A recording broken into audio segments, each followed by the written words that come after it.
Hey folks, today we are going to talk about disordered eating in endurance athletes, which is far more common than a lot of people might think. Michelle has agreed to let me interview her on a topic that is a professional research interest of hers, but also something she has a lot of personal experience with, and that is disordered eating in endurance sports. And she has dabbled in endurance sports for a long time, but got more serious about it after her power sport career was over. And I guess I'll let her tell you a little bit more about that in a minute. Yeah, I think this is a pretty sensitive topic for both of us, and maybe for some of you. So yeah, if you can think of anybody that might be interested in hearing us talk about it from both personal and professional perspectives, share it with them. So Michelle, why should anybody care or listen to you specifically about disordered eating? What experience do you have with that? Yeah, I mean, well, let's see. When I was young, like elementary school age, I remember hearing the words eating disorders, or I heard people talking about it, and I thought, man, that's just like some really extreme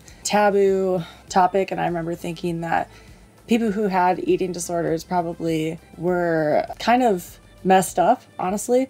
I remember thinking like, man, that's really sad for them. I'm really glad that I don't know anybody who has disordered eating. And lo and behold, I actually had disordered eating at the time, pretty severe, but I just didn't know that I had it, and I didn't acknowledge that. And then I come to find out that a lot of my friends also had eating disorders. A lot of my teammates had eating disorders. So I have a lot of personal experience with it. But then I also have a lot of experience working with athletes and non-athletes. So you mentioned that you had like teammates that had some form of disordered eating in the past. What sports did you do? Like, what was the first sport that you did that you noticed that looking back? Yeah, so my first official experience with sport was track and field. I started competing in track when I was 15, and then I continued doing track as a sprinter and hurdler until I was 26, almost 27. And then I also dabbled with some cross country in high school and one season in college. And so looking back, there were large handful of athletes, both male and female, that struggled with disordered eating, both in track and field and in cross country, both in high school and college. And like, what level did you rise to in track and field in terms of like performance level? Like, what levels did you compete at? So I competed in track in college. I was an All-American for the NCAA Division II in a relay event. And then I continued to compete in track after college and improved all of my PRs post-college. So that was so I competed in track and field for 3 years post-college, improved in everything. And then I got to the point where I would almost always make finals in big invitationals in the 60 meter hurdles, 100 meter hurdles, maybe the 400 if I decided to do that post-college. Not very often, 200. And then I was fairly close to making indoor nationals in the 60 meter hurdles. That was kind of my goal post-college. Ended up not happening, but so competitive, not elite by any means, but competitive. Can you explain how you got from 60 meter hurdles to ultra endurance events? Because I think if you check your Strava, and I happen to have been there for a lot of these things because, well, we're together. 60 meter hurdles is a long way off from some of the long events that you might see on your Strava, which are like 300-mile bike rides in a single go, the trenching challenge, which is like a bigger version of the Everesting challenge, like I don't even remember, 36,000 feet or something of climbing in one ride. How did you go from 60 meter hurdler to 36,000 feet of climbing? I've always considered myself like a distance runner at heart. Whenever we would do sprint workouts, I would come back to practice afterwards and do like a few more repeats without my coaches knowing. They may have known, I don't know. I would go to the gym post-practice and go sit on the bike for like a couple hours, or the elliptical, or I'd swim or lift or whatever. But I've always kind of been like an endurance athlete at heart, but my body I was blessed to have some fast twitch muscle fibers and the ability to sprint. I did not have the confidence to be a good endurance athlete. When it started to hurt, I didn't believe that I was good enough to actually compete. I wanted more than anything to be one of the top finishers in a cross country race in high school, but I was like one of the last pretty much every race I did. So after I overcame some obstacles like my eating disorders, anemia, uncontrolled asthma, and that crippling and self-doubt, I was actually able to start competing well as an endurance athlete. And I found out that I actually liked it and it was a better fit for me than sprinting ever was. It sounds like I have some of the pieces, or our viewers have some of the pieces on like the steps of how you got there. Maybe fill us in a little bit more on the details of like, what did you do between age 26 when you were a hurdler, and then like how did you end up actually getting into cycling? Yeah, so Alex actually had a road bike in college. I had a bike, but it was like one of those like crossover bikes with like a kickstand and like a chain guard. So not like a real bike, but like a pretend bike. But I always wanted a road bike. My parents were gracious enough to give me a road bike as a graduation gift from college. And so I had this road bike. And when I decided to retire from sprinting and hurdling, I thought, well, maybe I'll train for the 800. And so I kind of toyed around with that idea. But then I saw my bike just sitting there and it hadn't really been ridden a ton, because training for endurance while being a sprinter and training for sprinting endurance does not make you a better sprinter. Endurance training makes you a worse sprinter. So I saw that bike just sitting there leaning up against the wall, and I'm like, I kind of want to ride that. Maybe I'll just do triathlon, because that was always kind of my like retirement sport plan. So I just started riding, and I remember Alex saying, oh yeah, I rode 100 miles at like 16 miles an hour, and I'm like, I could beat that. And so I went out and rode like 17 miles per hour for 100 miles in the rain one day, and I was all proud of myself. And this was before you knew how to fuel or anything? Oh, I had never lubed a chain. I didn't have bike shorts. I don't even think I think I maybe brought like 60 grams of Gatorade, and I was out there for, 5.5 hours, yeah, 6 hours. So that probably should have been your first sign that you had potential in cycling, but you went from sort of 800, dabbled in that for a bit, and then into triathlon for a couple of years, did some national and world amateur competitions, right? Mm-hmm. And then what were the things that led you into moving into cycling for that year that you did just cycling, or like what made you become the cyclist triathlete or the triathlete cyclist rather than just a triathlete? I did, triathlon as seriously as I knew how to when I was just getting into endurance sports. So I started, my first triathlon was 2016, and I competed through 2018. So about 3 years or 3 seasons of triathlon. And I had a hip injury that prevented me from running. And so, I took some time off. I rested, did PT, all of those things. And it just wasn't getting better. It needed surgery. And at that point, I had been training really hard. I had come from sprinting, where everything is very high intensity. There are no easy runs in sprinting ever. It's either heavy lifting, moving that weight as fast as possible, and sprinting where you don't go out and do a slow sprint, you're going, full force. And so when I got into triathlon, I thought that it was going to work for me if I did every workout as if it was kind of like an interval workout. So every run, even like my longer runs, like 14-mile runs, would have 1,000 repeats or mile repeats in it. Every swim was very high intensity. Every bike ride was, either some sort of interval workout or with guys that were way faster than me. And so I was just dying on every training session. Along with that really intense training was me restricting calories very, very hard. When I was a sprinter and then dabbled in bobsled for a little bit, I weighed about 140 to 142 pounds. And for some reason, I had this in my mind that I had to be 60 kilos to compete well in draft legal sprints, draft legal sprint triathlon. And part of that was just looking at what all of the competitive ladies' BMIs were, what the competitive ladies' body compositions were, and how much each of these athletes weighed. And so I thought to myself, kind of coming from a sports science background, that if I want to be competitive, I have to do this to be competitive. I'm 5'9", so I'm not, I'm a little bit taller than a lot of triathletes. So I just thought, like, I have to be 60 kilos or I'm going to be too slow on the run. I am going to look like a giant next to everybody. That was really exhausting. And so I was not only exhausted from the really high intensity training of triathlon, because triathlon's a really hard sport. You're fatigued from one training session, and then you immediately or a few hours later go to the next training session and maybe even a third session of the day. And so I think that not only was I fatigued from training, and not only did I have that hip injury that prevented me from running, I was just ready to do a sport where I perceived it was a little bit more acceptable and I could still be competitive if I weighed a few more pounds. I felt like I could compete well in cycling if I weighed 135 or 140, not trying to be 132 pounds, which was really hard for me to maintain. It sounds like there's been this undercurrent in every sport that you've done, whether it was high school cross country, track and field, sprinting, triathlon, and even cycling to an extent, which we'll get to. There's been this undercurrent of I need to be light, or there's been some sort of calorie restriction in place in a lot of those sports for you personally.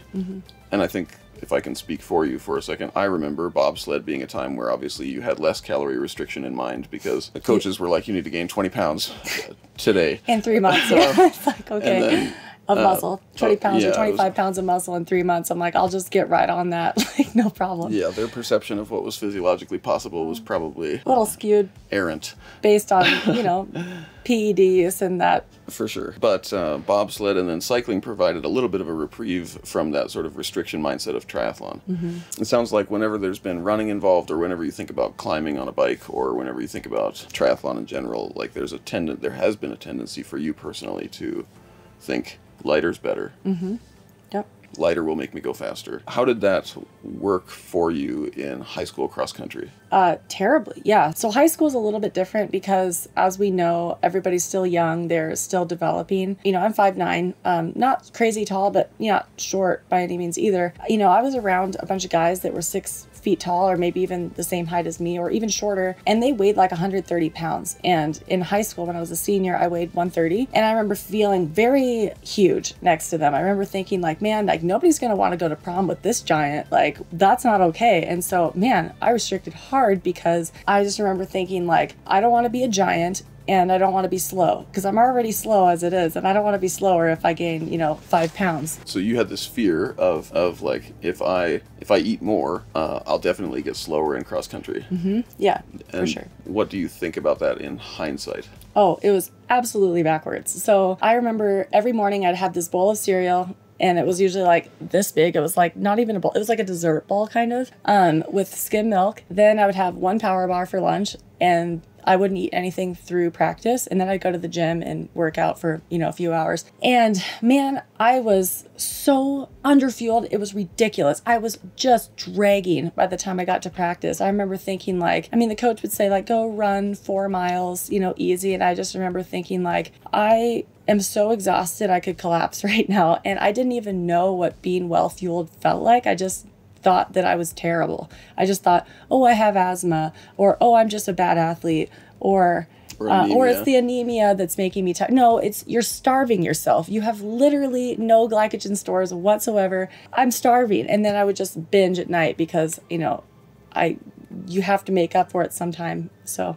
I was never eating when it was appropriate. I was eating the calories eventually, but I wasn't eating the calories when I needed them. So I had nothing to give in practice. And then it just made me be more angry with myself. So I would just restrict even harder, thinking, well, maybe if I just lose like 1/2 more pound, then maybe I'll run X amount faster. And that's just not how it works. So, and I got stress fractures constantly too. I had like 3 stress fractures in high school because I was not fueling well and my muscles couldn't take it because I was so fatigued, and then all that stress went into the bones and fractures. I think that for me personally, I had the most extreme restrictive feelings when I was in cross country, both in high school and college, but it was a little bit more complicated with track because I remember getting behind the blocks in high school and especially college thinking, man, I'm the skinniest person here. Like, I hate this. And I do remember thinking that I should be stronger. I want to be stronger. I hate how weak I am. But at the same time, I thought, well, because I'm weak, I need to be skinnier. And so at least I can be lean and weak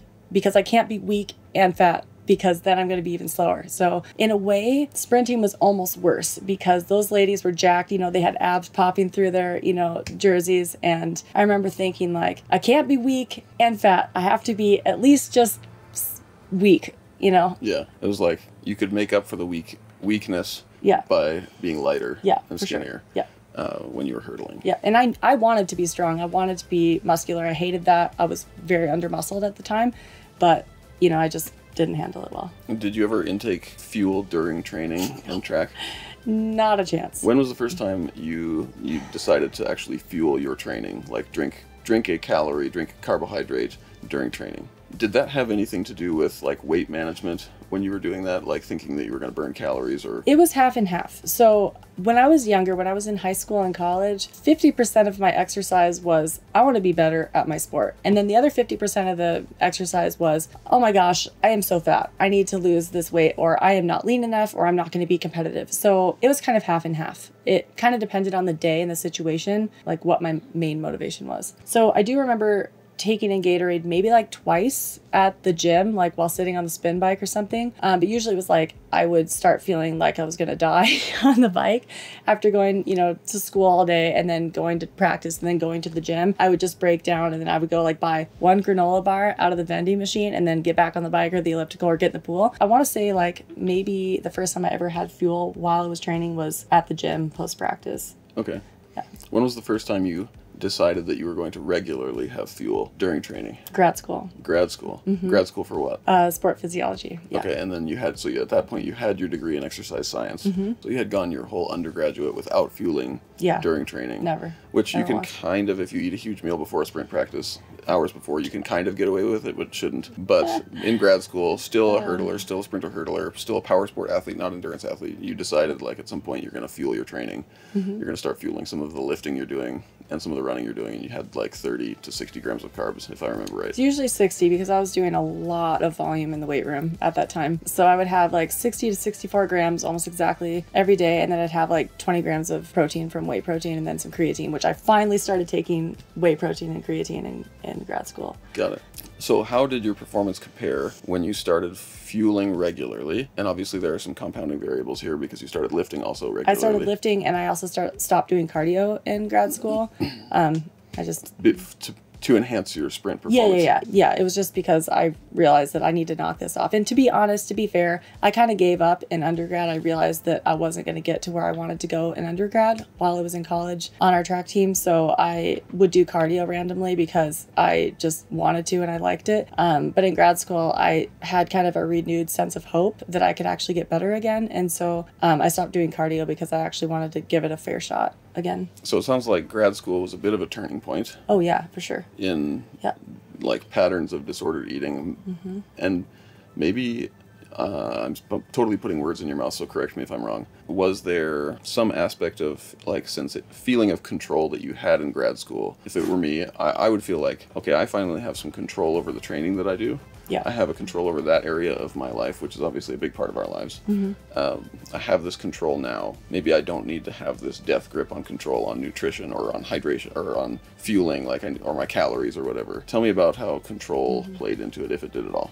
Yeah, I mean, I think that for me and a lot of the clients that I've worked with, disordered eating can spring up as a form of controlling your environment when you feel like your life is totally out of control. And so I think that you're right. I had a new renewed sense that I could do what I wanted to do, and I knew was good for myself for training, and that was great. But I also think that I was in an environment where there were so many people just that were training for powerlifting or Olympic weightlifting. There weren't really a bunch of like skinny endurance athletes in Tennessee where we went to graduate school. And at that point I thought like, man, I need to just do what's hard and face what I am terrified by. Like I was terrified of gaining weight. I was terrified of kind of letting go of that restriction. And so I thought, it's like putting on fat. Right. Yeah, exactly. Because I wanted to be muscular, but I just was terrified of gaining any fat weight at all. It was kind of like exposure therapy for me. I thought like, if I want to get over this, I need to just force myself to do it. And I think that, any fear that you have, you need to just expose yourself over and over and realize that actually life goes on and it's not even that scary. It's not that bad. But for me, I'm like, I'm just going to gain weight like crazy and see what happens. And so that's what I did. I went on a really hard masking. I lifted really hard, lots of volume. I spent about 16 hours a week in the weight room, mostly lower body at the time. That's a lot. Too much volume, honestly. I would never, ever recommend a client do that because I ended up getting rhabdo. That was terrible because I'm pretty extreme about everything. So I never, ever, recommend anybody lifts like I did. If there's something that's holding you back in life, you just need to face that and go head on right into it. Otherwise, you're just going to be held back by it forever. And I thought to myself, man, this is like the last thing I want to do is try to purposefully gain weight. But I thought, like, you know, I'm sick and tired of being plagued by this, so I'm just going to go for it. And man, that was like really enlightening, because I realized, like, wow, like, people don't hate me. Like, I don't suck as a person. I can still be successful and happy and, you know, have a good life while I'm 20 pounds heavier. And honestly, I got pretty strong at the time and I performed really well. I was going to ask, how was your performance like after that, after all that? You go back to the track. How was your performance compared to the years prior? Granted, I did end up drifting down about 10 pounds. So I ended up... so a net gain of about 10 pounds? Yeah. 10 pounds? Net gain of... I was about 10. Okay. Yeah. So gained 10 pounds? Mm-hmm. Yeah, I gained about 10 pounds. Some fat, some muscle, you know, got way stronger. My goodness, like, I was just amazed by how much faster I got. So you're saying your 100-meter hurdle time was 20 seconds? It was like, no, it was like almost 23 seconds. It was like 22.7. It was horrific.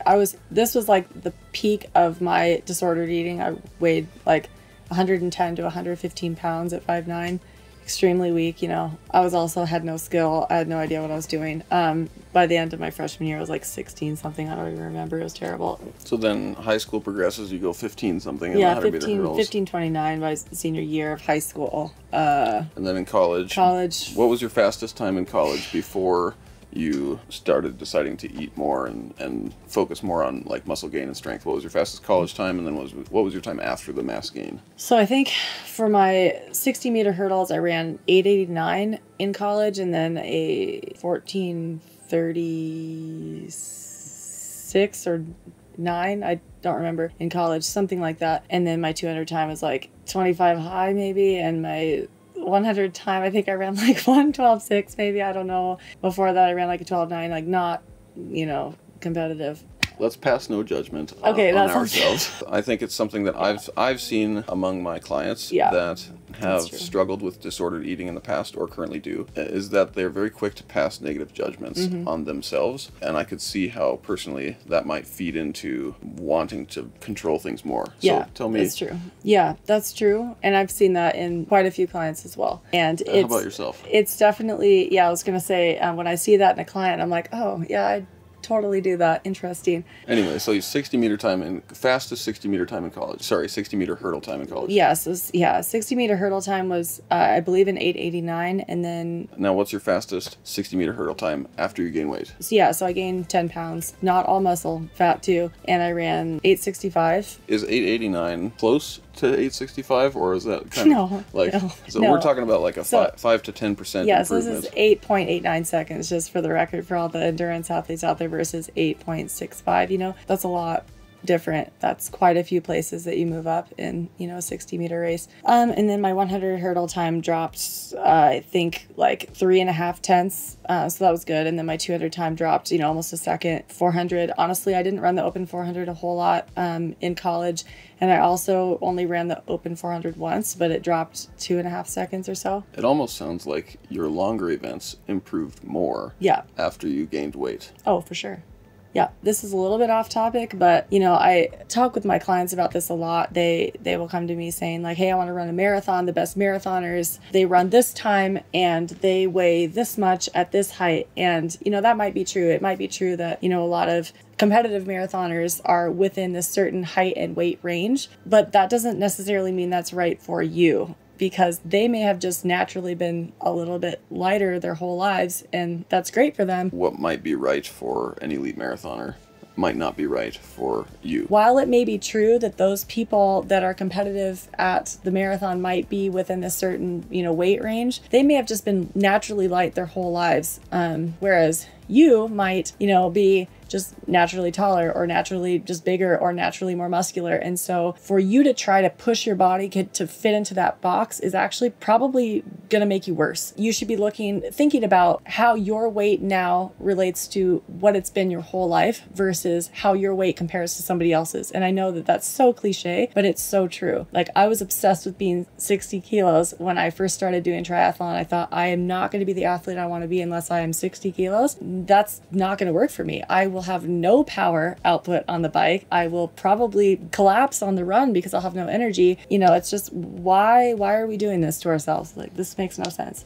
So do you have any evidence that you personally can be faster while being heavier? Faster, yeah, absolutely. My long distance running performances are, without even trying, a lot better now being about 10 pounds heavier than I was. And that's not even like in a race situation. That's just me going out and going, you know, like 8 out of 10 intensity. It wasn't because you took fuel on that long run. No, it was just like you were just generally better fueled, had more calories. I just had a bigger breakfast that day, you know, and I maybe ate like an appropriate dinner the night before and then fueled my training, the day before. And every day. Well, and every day well. It's just like using hunger cues outside of training and then also fueling appropriately intra and post workout as well. Just for the audience's reference, you running 10 miles in the past. I mean, I could barely even do it, to be honest with you. 10 miles, it was rough. And I'm telling you, like, I could do it, but it was like, oh, I have to stop and get some water. Oh, I have to tie my shoes. Or, oh, I have excuse. No, I was exhausted because I wasn't fueling. I was so hungry. I could make it through a 5K because, you know, it's not that long. But anything longer, like 10 miles up to like 16 miles, you know, which was usually like my longest run back then. I don't even know what my performance like would have been if I went all in because I barely even ran that consistently because I was so exhausted. I felt so faint. I felt so weak. I don't even know. So I know because I was the coach at the time.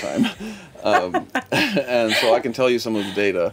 I would say it would be very rare for her to ever go under like 750 pace in a 10-mile run, even if she was like kind of pushing it more than she was supposed to be pushing it. I don't even know if I could have back then, honestly. Maybe I could have. I would agree. 730 pace for a 10-mile was out of the question. Yeah. It just wasn't going to happen. Yeah. Unless it was a race scenario. Yeah. Well, then flash forward a couple of years where now you've been this cyclist, you've gained a few pounds from when you've been a triathlete.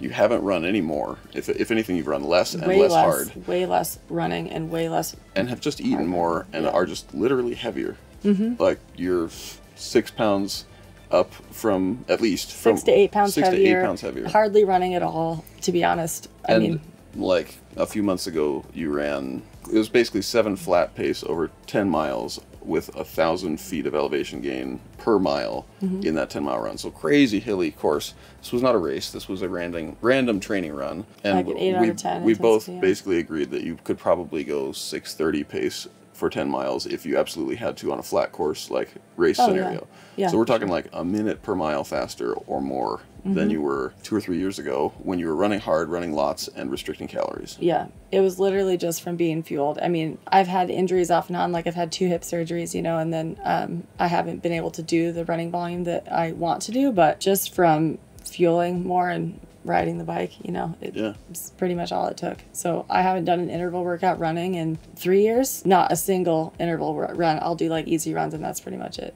So I would say, at the very least, that's pretty solid evidence that gaining weight doesn't make people slower. I mean, I would say at the extremes, you know, if I was to gain 200 pounds, of course, Absolutely. like that would slow me down. But I think you can gain a lot more weight than you think and not get slower, for sure. You'll probably run faster if you're under fueling. I have a really hard personal question for you. Uh-huh. You sound convincing when you say what you just said. Are you fully convinced? I think so. Intellectually convinced? Intellectually convinced, but here's the deal. Like, if you have, like, if I were to diagnose myself how I used to be, I had severe anorexia, well, moderate to severe anorexia when I was maybe like middle school to early high school, and then bulimia traits later, purging with exercise mainly. So when you have a long history of moderate to severe eating disorders, that's going to stay with you for a long time. It's not just going to be like, it's gone completely. Like, I would say I'm 98% over it. But I definitely still have the devil sitting on my shoulder every so often, whispering lies, you know, make me question. And I think that's pretty normal. I mean, it's just like anything, you know, if you struggle with something for a really long time, pretty substantially, it's gonna be there forever, and it's gonna be a constant battle. So what does that look like? What does that struggle in terms of like your day to day now? You've gained weight, you've had experience with improved performance while being heavier. You've like had the best endurance athlete experiences and performances of your life since you've been heavier. You've done crazy trenching challenges. You've placed 5th in the time trial at nationals, at the US Pro time trial. Your eating disorder habits are 98% under control. But I would say it takes more than a 2% effort to control that last little 2% and actually make your actions align with your intellectual understanding of what is important, what's needed, all of that. So take me through some of the mindset, like when your husband, who is a PhD in sport physiology, hands you the bottle, what is the immediate thought when I hand you the bottle of an unknown concentration of carbohydrate? For one, I like to play devil's advocate with him all the time. I will argue with him and debate him on everything. I have the same, I went to the same grad school as he did, so I was in the same classes, so I read the same stuff as you. Actually, there were a couple classes you took. Don't knock it down. No, I mean, I didn't take that one summer class, but anyway. I'm going to pause this. It's like a cadaver lab. It was a cadaver lab. Okay, I wanted to take the class, but anyway. We're going to pause for a sec, because what's happening right now, she's like, I'm going to go toe-to-toe with you. I'm as good as you. Oh, but wait, actually, I kind of suck still. This is a hallmark. If you find yourself doing this, internally or externally, and you're an endurance athlete, I would put money on it that you have some form of disordered eating. Yeah. Go ahead. Yeah, so I like to debate him on everything, so I don't usually just listen to what he has to say without question, because I question everything he says, because I want to know his rationale for everything. I think somebody else, I probably wouldn't do that as much, but with him, I question everything. So that's the first thing. This is true. There are some times where I'm on the bike, and honestly, I won't finish my carbs. Like, I preach this every single day to my clients. I'm like, please finish your intra-workout beverage. And honestly, I don't do it all the time, because I think, man, my watts are so low. Like, my ankle hurts today because I have this ankle injury, and I just had hip surgery and my hip hurts and I'm not able to put out a lot of power. My normalized power is low. My average power is low. Yeah, I'm just not going to finish this. And then I think to myself, well, I have bad hips. I've had 2 hip surgeries. And if I'm heavy, it's going to be harder for me. It's going to be a slower process to get back to running, because my ankle is going to have to take more weight. My hips are going to have to take more weight. What if I have to get another hip surgery? My hip still hurts. Both of them still hurt. This sucks. And then I think to myself, oh God, like, I'm probably not going to fit in my wetsuit. Like, I already have like a huge wetsuit and I'm probably not going to fit in it. So I have like these stupid little fears like that. What if my career's over because my hips are injured so bad, or my ankle's injured so bad, my career might be over anyway? Like, what's the need to fuel? And I certainly don't want to be fat if I... Am I close? Yeah, so that's definitely another one. If I'm being perfectly honest, when I have multiple injuries, I think like, and I'm 33, you know, I think to myself, oh yeah, this is when people retire from, you know, high level athletics. So maybe I just need to retire now. Maybe, you know, it's just all of these negative thoughts that are lies.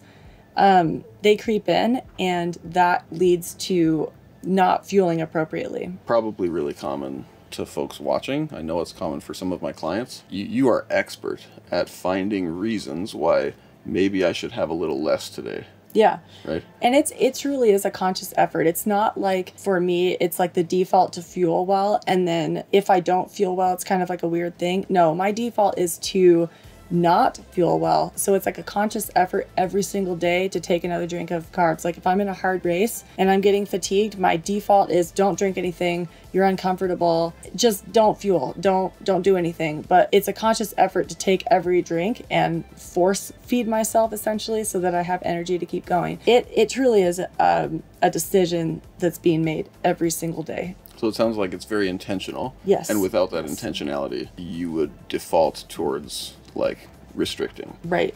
Yes. And it just feels to you, it feels like not necessarily restricting, it feels like maybe defaulting to 0, but the reality is that that's restricting. Like you're actually prohibiting yourself from intaking the fuel that your body needs to perform. Yeah. Michelle brought up a great point, that this is not easy for her to share. So I just want to say thank you. Seriously, thank you for having this conversation. And I'm certain that there are going to be people that watch this that find value in it. So thank you for doing it. I know it's not easy. She might make it look easy. She might look happy and like she's joking around, but this is like a really hard topic. It permeates every nook and cranny of your life when you deal with disordered eating. And maybe you can speak to that. Maybe tell us why that might be. Why does disordered eating permeate everywhere? When you have moderate to severe eating disorders, it's it's pretty much all you think about. It's an obsession. Food is an obsession. It's not like, oh, I'm obsessed with this, like it's a good thing. It's like the actual definition of obsession. It's like something negative that you can't get away from. At least for me and other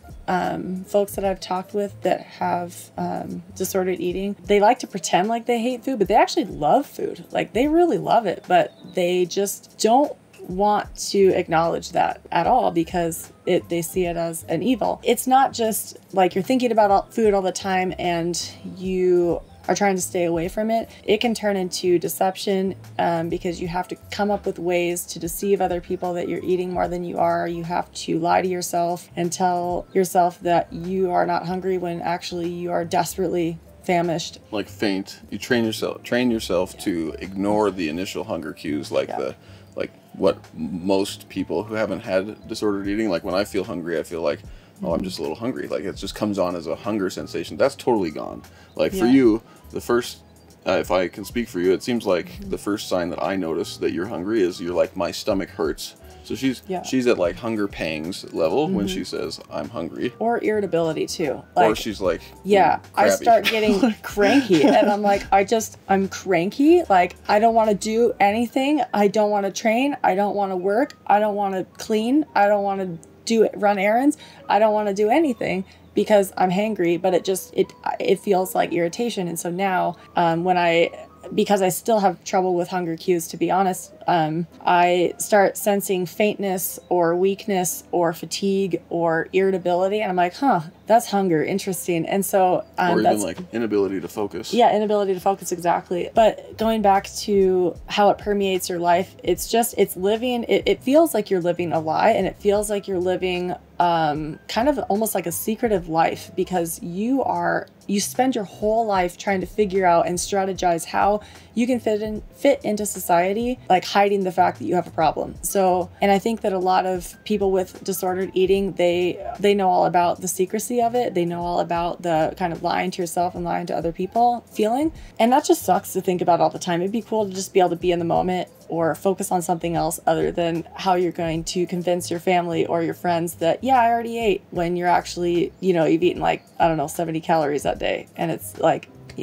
4 p.m. or something. And lots of social outings are like, at least terrible. In America, are like, there's food involved. Like you go to restaurants with friends, you go to a barbecue at the lake, you come over and like there's snacks on the table when you go to a person's house. And you're just like, oh my gosh, I want that so bad because there's chocolate in there or whatever, like a cupcake or something. And you're just like, I want that so bad. And you just can't stop thinking about it because you won't eat the cupcake, but you just won't stop thinking about it, and it just ruins your entire night.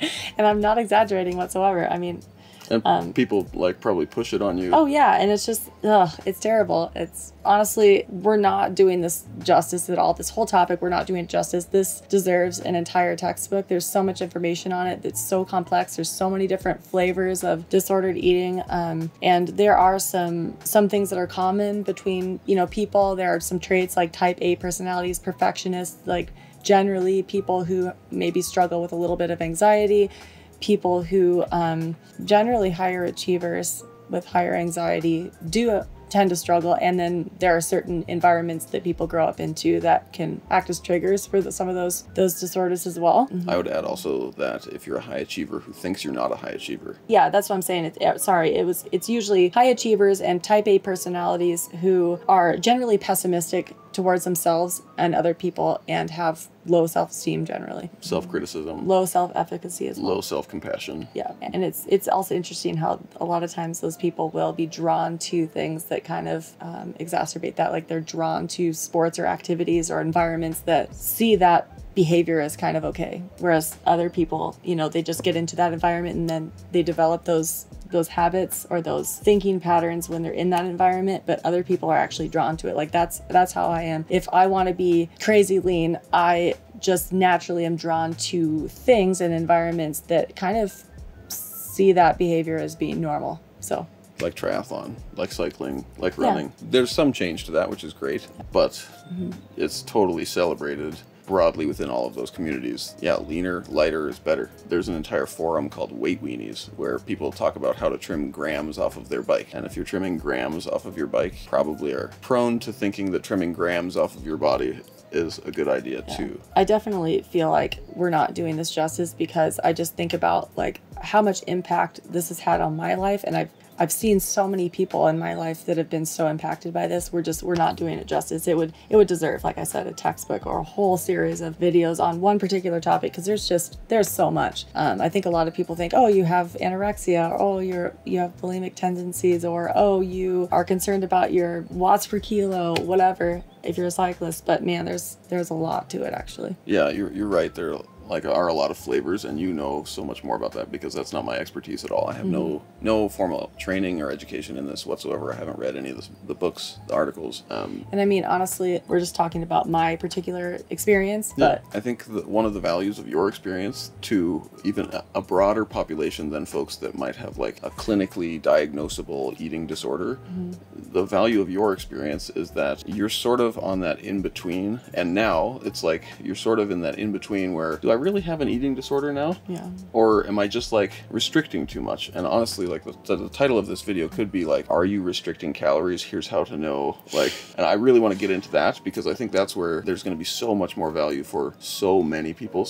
Because I think 50% or more of endurance athletes they exhibit a small portion of disordered eating, in that they restrict calories at the wrong time, or just in general are attempting to restrict calories when they shouldn't be. Yeah. And I want to talk about that more with you and what that looks like in your like day to day, because I would say that you are a recovered person who like you're fully recovered from what I would say is clinical. And there's different levels. For sure. But yeah. And I apologize if I'm going to hear it from Michelle later, I promise. That I'm using the wrong words, I'm saying the wrong things, and I'm being totally insensitive, and I apologize. I want to say that on camera. I look forward to being told where I'm wrong in the future.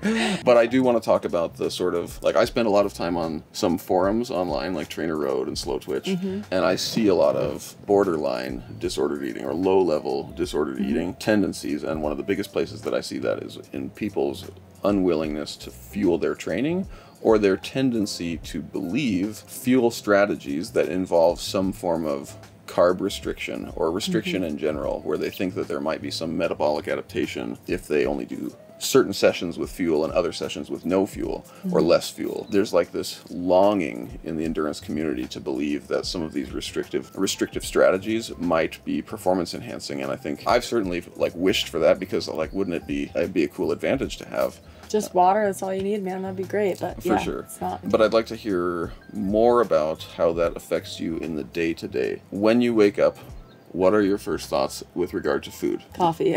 Coffee. Okay, 0 calories. All right. No, I mean, there are some, if we're getting real technical. Okay, I add sugar to that action. When? Straight sucrose. Do you? Yes. There we go.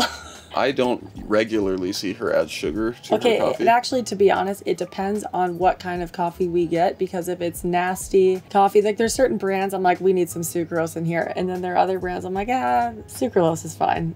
You know, so and creamer, sucralose is a non-nutritive sweetener, an artificial sweetener, and we have a little shaker of sucralose where you put in like a tiny little pinch of sucralose, and it makes your coffee super sweet. Your first thought is coffee, sucralose, a little bit of creamer, which has 1 gram of fat and 1 gram of carbs per serving. So we're talking about 10 calories. So coffee is your first thought. Yep. Okay. What's your next thought about food and calories? Sometimes, honestly, if I'm distracted, I won't even remember to eat breakfast for a couple hours. If I'm being... Why does that matter? Oh, because I usually train in the late morning, like my first training session. So if I'm not eating breakfast, it's going to be terrible. So you're saying you train 2 to 3 hours after waking sometimes? Yeah. And your varies, your natural predisposition is, I might forego breakfast, or I might just forget. Forget it, yeah.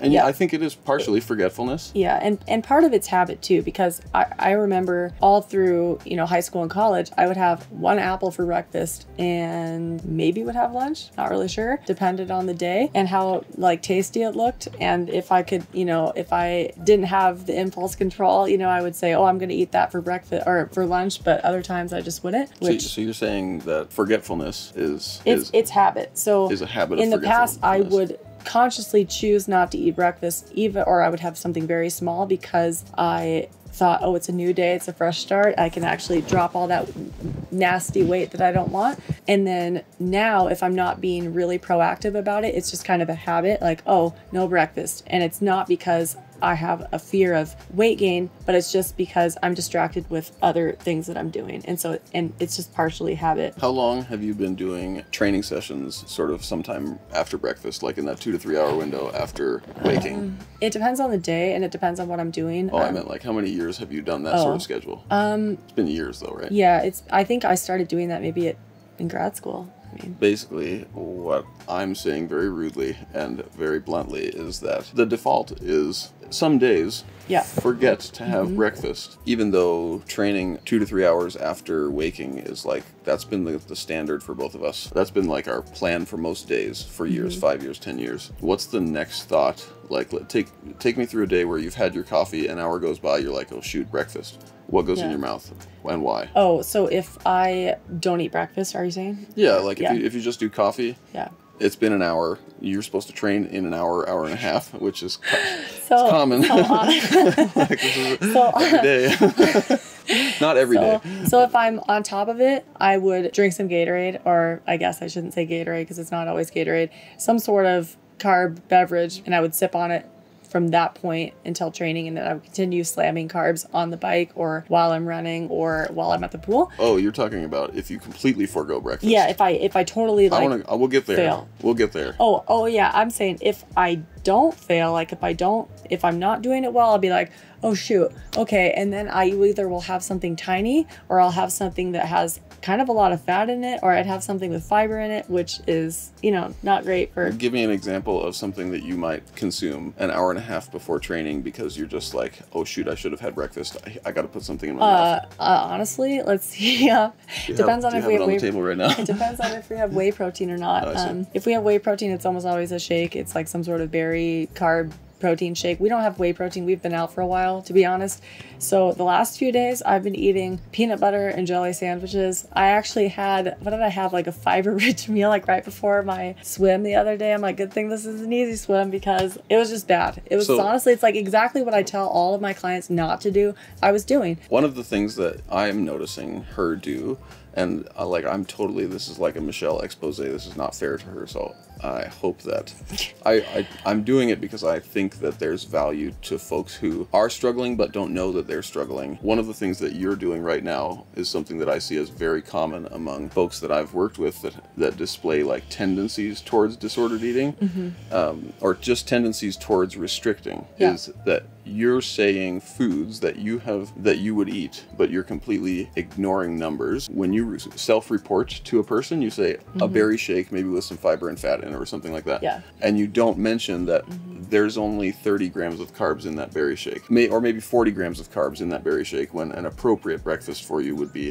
100 grams of carbs. Yeah, and I think that you're 50% correct, because I would say 50% of the time it is. Like, honestly, when I'm more stressed out, when things around me are not going as smoothly as I want, like let's say, for example, I have some sort of negative emotion, like I wake up, take a first few steps and my hip is hurting, and I'm like, it's another day, I'm probably not going to be able to run. Like, no sugar will be added to that berry shake. However, if I wake up and the injuries hurt less, or I feel less stressed in general about life, I will probably put an appropriate amount of sucrose in the shake, as an example, or I'll have more carbs. And so, that's part of that disordered eating patterns that I have not conquered yet. It's very much like emotion and stress and anxiety related. Yeah. So if I feel like something is out of control, that's where I struggle more. Like if I wake up in the morning and the dishes aren't done because I forgot to do them last night, which I usually try to do, but sometimes I forget, and I wake up and the place is a mess, I'm like, I'm not eating those extra carbohydrates today because a way to control the environment. Feels like it is. Yeah, that's really interesting. If I'm to be my best self, I need to take care of other things in my life and keep things in order. Otherwise, I'll probably spiral out of control. And I've noticed that with some of my clients too, that when there's a lot of external stressors, they struggle more. And that's with people who restrict, and then also people who overconsume as well, because eating disorders aren't just about restricting, it goes the other way as well. So you've had a shake now in this morning, this typical morning that we're talking about. You've had a shake. How do you decide what to put in your bottle for the day? Lately, I've been using the app because it's awesome. An app that we're using. but usually it will depend on the intensity and how long I'm going to be exercising. It's duration first and then intensity. So if it's going to be a recovery ride, I probably don't need as many carbs per hour as if it's going to be an aerobic or something a little bit harder. Actually, I usually, like if I'm feeling like I'm not injured and I'm actually able to train normally, I will err on the higher side. So I'll go usually on the bike about 120 grams of carbs per hour because my body tolerates that well. I feel the best. I can perform the best if I'm consuming that many grams of carbs per hour. On the bike, running maybe more like 60 grams per hour because my GI tract doesn't usually take too much more than that, and it's a little bit more difficult to execute, bringing the water and the fuel. I would say this is actually a point where you are, or a part of your sporting experience and diet experience where you are managing it the best. Like your decisions of what to put in your bottle or what to take with you on your training sessions, your long endurance training sessions, to the pool or whatever, are spot on. They've been spot on since before you started using the app. Oh yeah. Like that you've been doing a good job with that forever. Well, I just recognize for me that if I want to be good at my sport, I need to fuel well during my training. It's almost like, again, I'm totally speaking for you. This is actually one area where I have experienced some like tendency towards restriction, is on the bike or during runs, especially just because it's logistically a pain to actually get the fuel that you need. Fill the hydration pack. Yeah, and run with the hydration pack, or carry a bottle. Like nobody wants to do that. It feels like if I don't at least bring the stuff that I know intellectually that I should for this ride, like I'm not even giving myself a chance to fuel optimally. So it's made it easier to make that jump from tendency towards restriction to actually deciding to fuel is like that period where you can think clearly before you train. Okay, this is what I'm going to put. I'm going to carry it with me during training. Whether or not I drink that or whether or not Michelle drinks that during training is like, that's a different story, which we're going to talk about in a second.